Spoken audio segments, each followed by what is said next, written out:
Bienvenidos a Enlazando Acordes, un espacio dedicado a la música en Cáceres. En el programa de hoy contaremos con Jacinto Sánchez, guitarrista. Bienvenido, Jacinto. Hola Marta, muchas gracias. Gracias por acompañarnos. Cuéntanos, ¿cómo te iniciaste en el mundo de la música? Pues fue de una manera un poco casual, porque en mi casa no había ninguna tradición musical. Y a mí lo que me gustaba realmente era el rock, o sea, no tenía nada que ver con lo que hago ahora, ¿no? Pero las opciones que había aquí eran pues estudiar en el conservatorio. Y yo ya un poco mayor, porque empecé con 13 para 14, entré en el conservatorio y ahí me inicié. ¿Y cuál ha sido tu trayectoria en el conservatorio? Bueno, aquí hice estudios de guitarra clásica con distintos profesores que había aquí en el conservatorio, con Luis Manuel, que está ahora de compañero, con Carles Pons, un profesor catalán.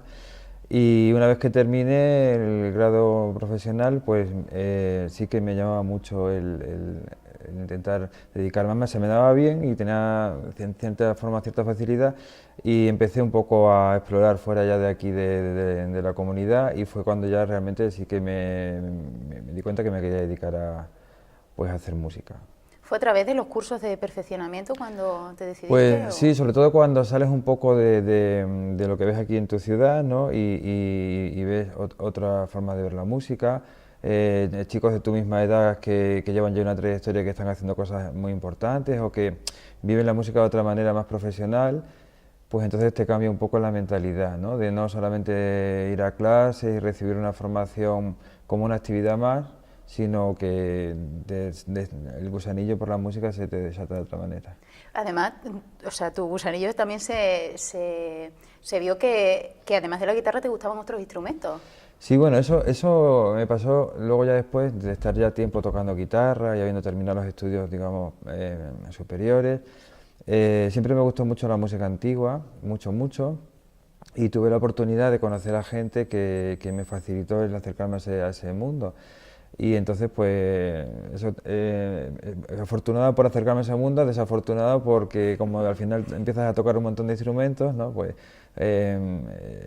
es como, digamos, un vicio no perjudicial, pero sí, pero sí que te obliga un poco a ampliar demasiado el espectro quizá de lo que se puede abarcar. ¿Y qué instrumento tocas? Pues mira, de Renacimiento toco vihuela, laúd renacentista.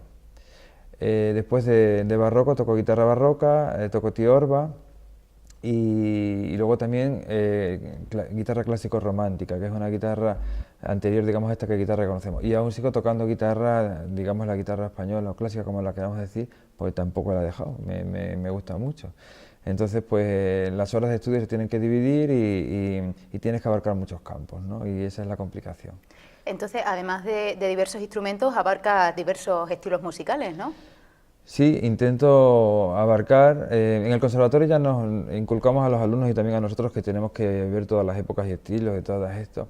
Que realmente cuando lo vemos con el instrumento moderno y sin ningún criterio a veces historicista, pues también te das cuenta que no sabemos si esa enseñanza simplemente una aproximación y una pincelada, pero que realmente tienes que profundizar mucho para tocar no solamente en estilo barroco o renacentista, sino incluso dentro de un autor hay que especializarse, porque lo hacemos como muy genérico, ¿no? El Renacimiento, esto es el Renacimiento, y realmente luego te pones a dar cuenta que hay que estudiar mucho, no solamente echarle horas al instrumento, sino para tocar algo pues que hay que saber leer, escuchar mucha música y estar pues muy informado para hacer algo medianamente decente. Y esa incursión en los diversos géneros musicales lo haces como solista y en grupos, ¿verdad?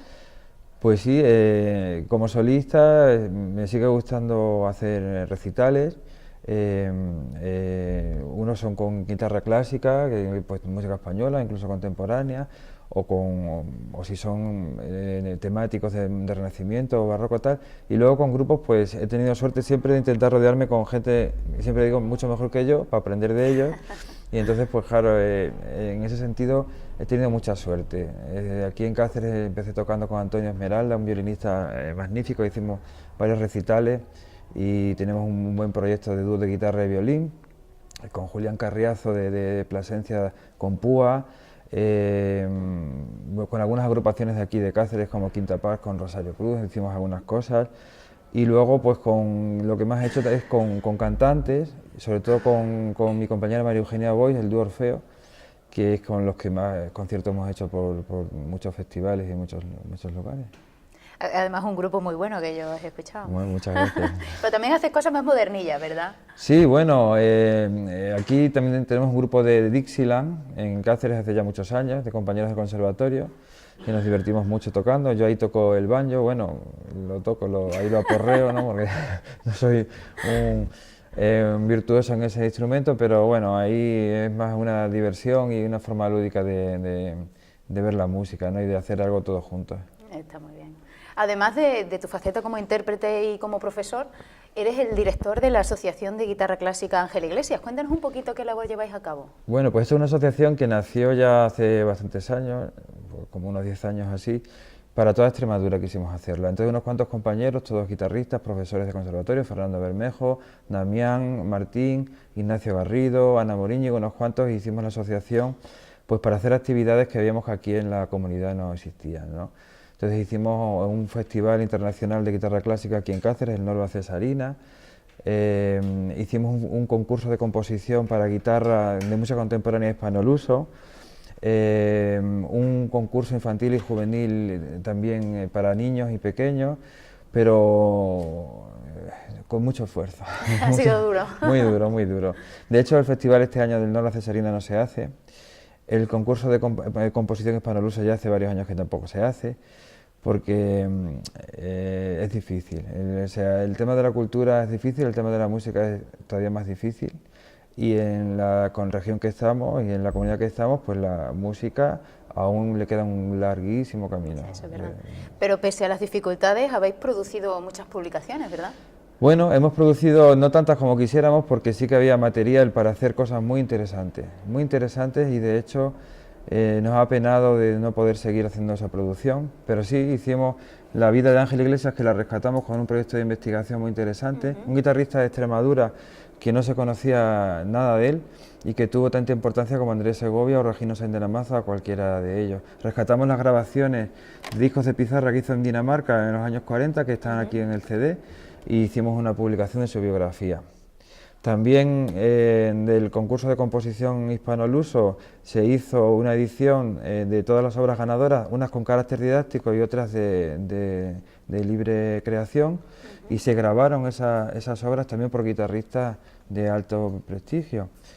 Y bueno, pues sí, hemos hecho cosas, pero con muchísimo esfuerzo. También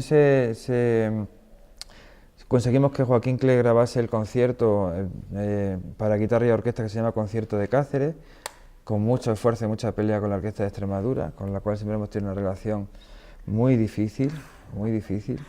Y entonces pues eso sí que en cierta manera nos ha ido desinflando, y con las ganas que empezamos hace 10 años, pues ahora ya no son ni las mismas, porque la lucha ha sido mucha y es como siempre volver a empezar.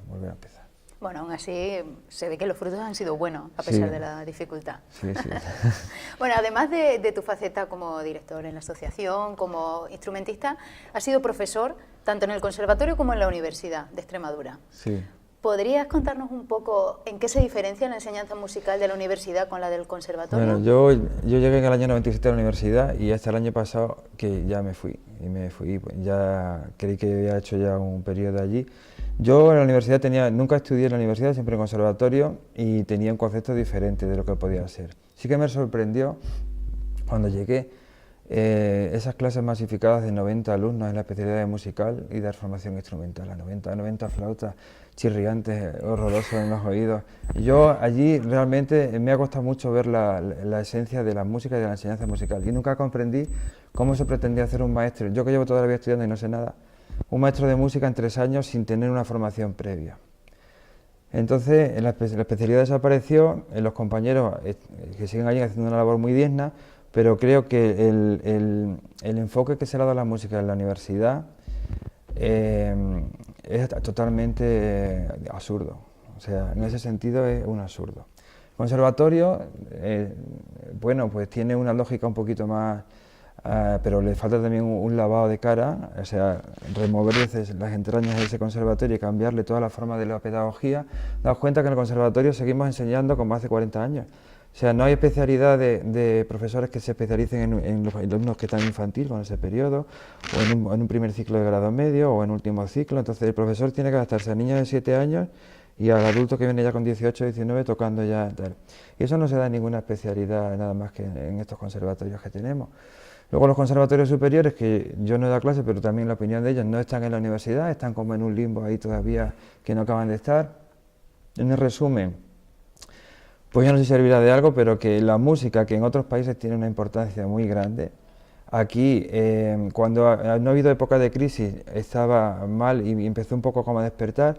Ahora yo creo que la han pagado mucho con la música, en los colegios está muy reducida, en los conservatorios también está muy limitado y ayer mismo leí un artículo de Pérez Reverte que decía del chico del violín y que el que quiera que lo lea porque es que es la pura realidad de la música, yo lo tengo que decir, mucho.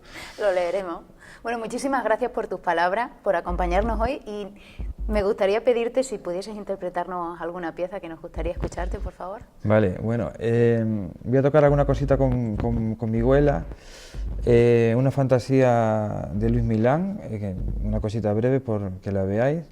Y nada, deciros que sí que me hubiera gustado que en Cáceres, en esta ciudad que nosotros luchamos mucho, la música estuviera mucho más presente y en la ciudad monumental siempre lo vi así, en el Festival de Música Antigua, en los conventos, en los claustros, en las iglesias, el Festival de Guitarra Clásica igual, festivales de cámara, etcétera, etcétera. Y yo creo que sería darle ahí pues un poquito de valor a nuestro patrimonio que está de piedra, pero que habría que dar un poquito de vida. Hombre, nosotros desde luego que desde Enlazando Acordes intentamos aportar nuestro granito de arena, promoviendo la música en Cáceres y mostrando lo que hay, que mucha gente es cierto que no lo conoce. Pues muchas gracias, pues voy a tocar una fantasía de Luis de Milán. Bueno, muchísimas gracias por acompañarnos y hasta el próximo programa. Les dejamos con la interpretación de Jacinto Sánchez.